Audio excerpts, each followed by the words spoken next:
बचन जो ठाना रोदन ठाना, बचन जो माना रोदन ठाना। भगवान किलकारी मारकर रोने लगे वहां पर, तो प्रसन्न हो गए सभी महल में। पर देखो राम जी रोए थे पर कृष्ण जी नहीं रोए। राम जी तो रोने लगे थे, मैया ने कहा था, पर कृष्ण जी नहीं रोए, क्योंकि यदि रोते तो मामा जी को पता चल जाता। आज भगवान बिल्कुल शांत हैं, टुकुर टुकुर देख रहे हैं नन्हे से हमारे श्याम जी, मैया यशोदा की गोद में है। और भगवान कहते हैं कि मैया, पहले कह दिया था कि मैया जैसे ही मैं तुम्हारा बालक बनूं तो मुझे एक टोकरी में रख करके नंद भवन छोड़ आना, और वहां पर जो कन्या है उसे लेकर आ जाना और मुझे वहीं पर छोड़ जाना। तो मैया ने भी बड़ा दुलार करा, देवी की मैया ने।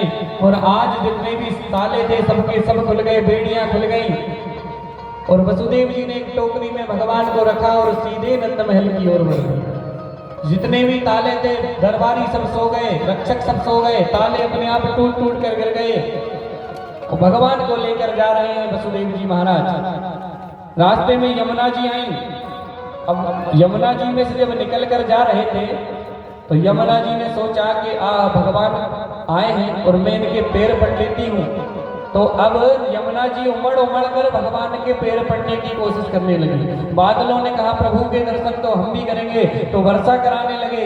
अब जैसे ही वर्षा की बूंद उन बालक के ऊपर पड़ रही थी तो शेषनाग ने सोचा हमारे प्रभु परेशान हो रहे हैं, तो पीछे से छत्र बना लिया शेषनाग।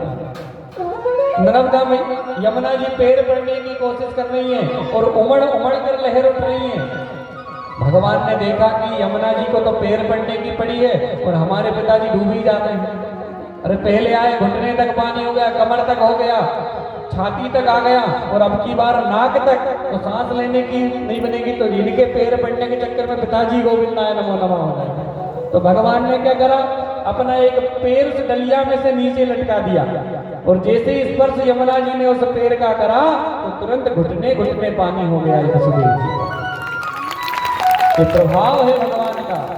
अब चुपके से वसुदेव जी गए, नंद बाबा के वहां पर लल्ला को सुला दिया, और जो छोटी सी लाली थी उसको लेकर के आ गए।